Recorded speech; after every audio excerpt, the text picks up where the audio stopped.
So for today's our video, magluluto tayo ng opo at saka sardines, no, kasi masarap itong gulayin. So while nagluluto tayo ng ulam, guys, may share ako sa inyo tungkol sa law of attraction. So sa law of attraction, guys, kasi marami pang hindi nakakaalam at hindi pa nila alam kung paano ito gamitin. So ang law of attraction, may tinatawag tayo na strangest secret law of attraction. So ano yon? So, ito mga guys, based ito sa aking experience nung ako ay bata pa, no? Ngayon ko lang alam na ito pala yung tinatawag na strangest law of attraction. So, without further ado, so let's start na. So, before guys, nung bata ako guys, nakita ko yung papa ko nga, siya lang yung laging nagtatrabaho sa umahan namin, bali sa bukiri namin mga guys. Yung bukiri namin guys, hindi masyadong maliit, syempre malaki yun.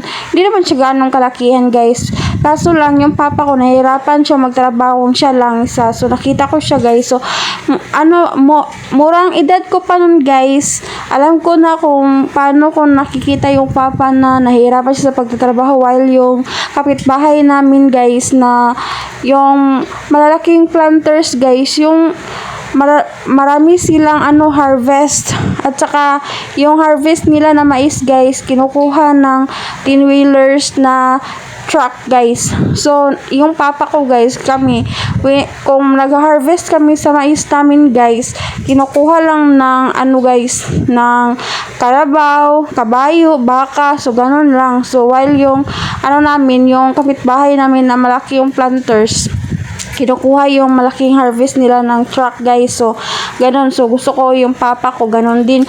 So ni-wish ko doon sa aking isipan guys. So gabi-gabi guys, matagal akong natutulog guys kasi ini-imagine ko na yung namin, yung sakahan namin, kapag nag-harvest kami, so kinukuha ng truck din katulad ng sa kapitbahay namin, parang ganun, para hindi na mahirapan yung papa ko. So sabi ko doon sa aking isipan. So ngayon guys, guys, nagkakatuo talaga siya guys. So true siya guys. Nakikita ko rin yung papa ko guys before na siya lang yung nag-aararos sa bukiri namin nung mag-isa. Wala siyang katulong, tapos yung kapitbahay namin ginagamitan ng tractor. So sabi ko sa isipan ko, sana ganun din yung yung farm namin, tinatraktor siya guys, para yung papa ko hindi na siya nahirapan, kasi naawa talaga ako sa kanya guys, na siya lang yung mag-isang nag-araro sa aming farm.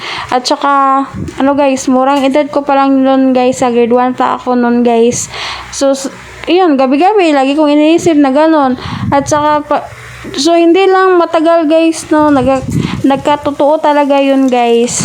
So dati nag-araro lang yung papa ko, ngayon nagtatraktor na yung farm namin guys. So ganun. So sobrang saya ko guys, no, kasi lahat ng ko guys, nung gusto ko guys, nagkatotoo talaga siya guys. At happy naman ako kasi para hindi na mahirapan yung papa ko. At saka hindi lang yun, dati siya rin lang din yung naglilinis sa sakahan namin sa mais. Siya lang yung nagbubungkal doon ng namubunot ng damo.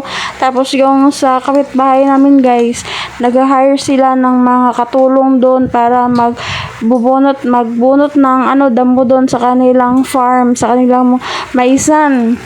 So sabi ko rin sa sarili ko guys na sana ganun din kami, no, para may pira din kami na pangbayad doon sa tutulong na maglinis ng aming maisan guys. At saka nagkatotoo talaga yun guys. At saka feel ko dati talaga sa amin, marami kaming pira, charis. Hindi naman ganun, kasi nga murang edad ko pa lang, feel ko talaga na hayahay kayo, no, sa Bisaya pa, hayahay kayo siya. So ganun guys, sobrang saya ko guys.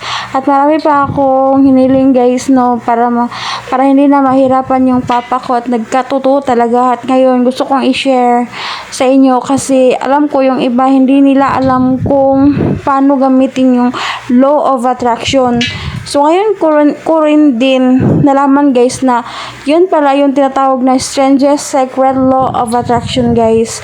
Dati kasi nagtataka talaga ako guys, kasi alam nyo, pag nung bata ako, bakit kaya nagka-totoo talaga yung mga wish ko nung bata pa ako? Kasi, nung lumaki na kasi ako guys, hindi ko na yun ginamit guys, yung ganun, noon lang yung bata ko, kaya, inisip ko guys na, bakit kaya ganon? Siguro kasi nga pure pa yung heart ko, kasi nga guys, napaka-inosente ko pa nun, kaya lahat ng gusto ko guys, nagkatotoo talaga.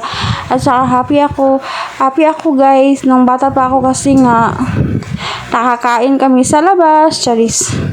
At saka nagkakagala kami, ganon, kumakain kami sa labas kasi yung papa ko, yung mama ko, meron silang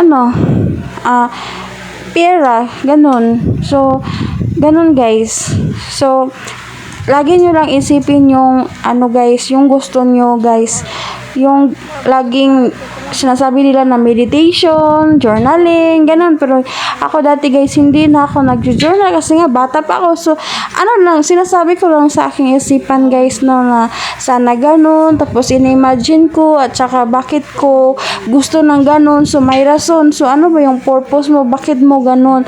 So, ganun dapat yung guys, dapat ganun yung isipin mo para yung mga gusto mo na maging sa future mo ay magkatotoo. So, ganun ka-power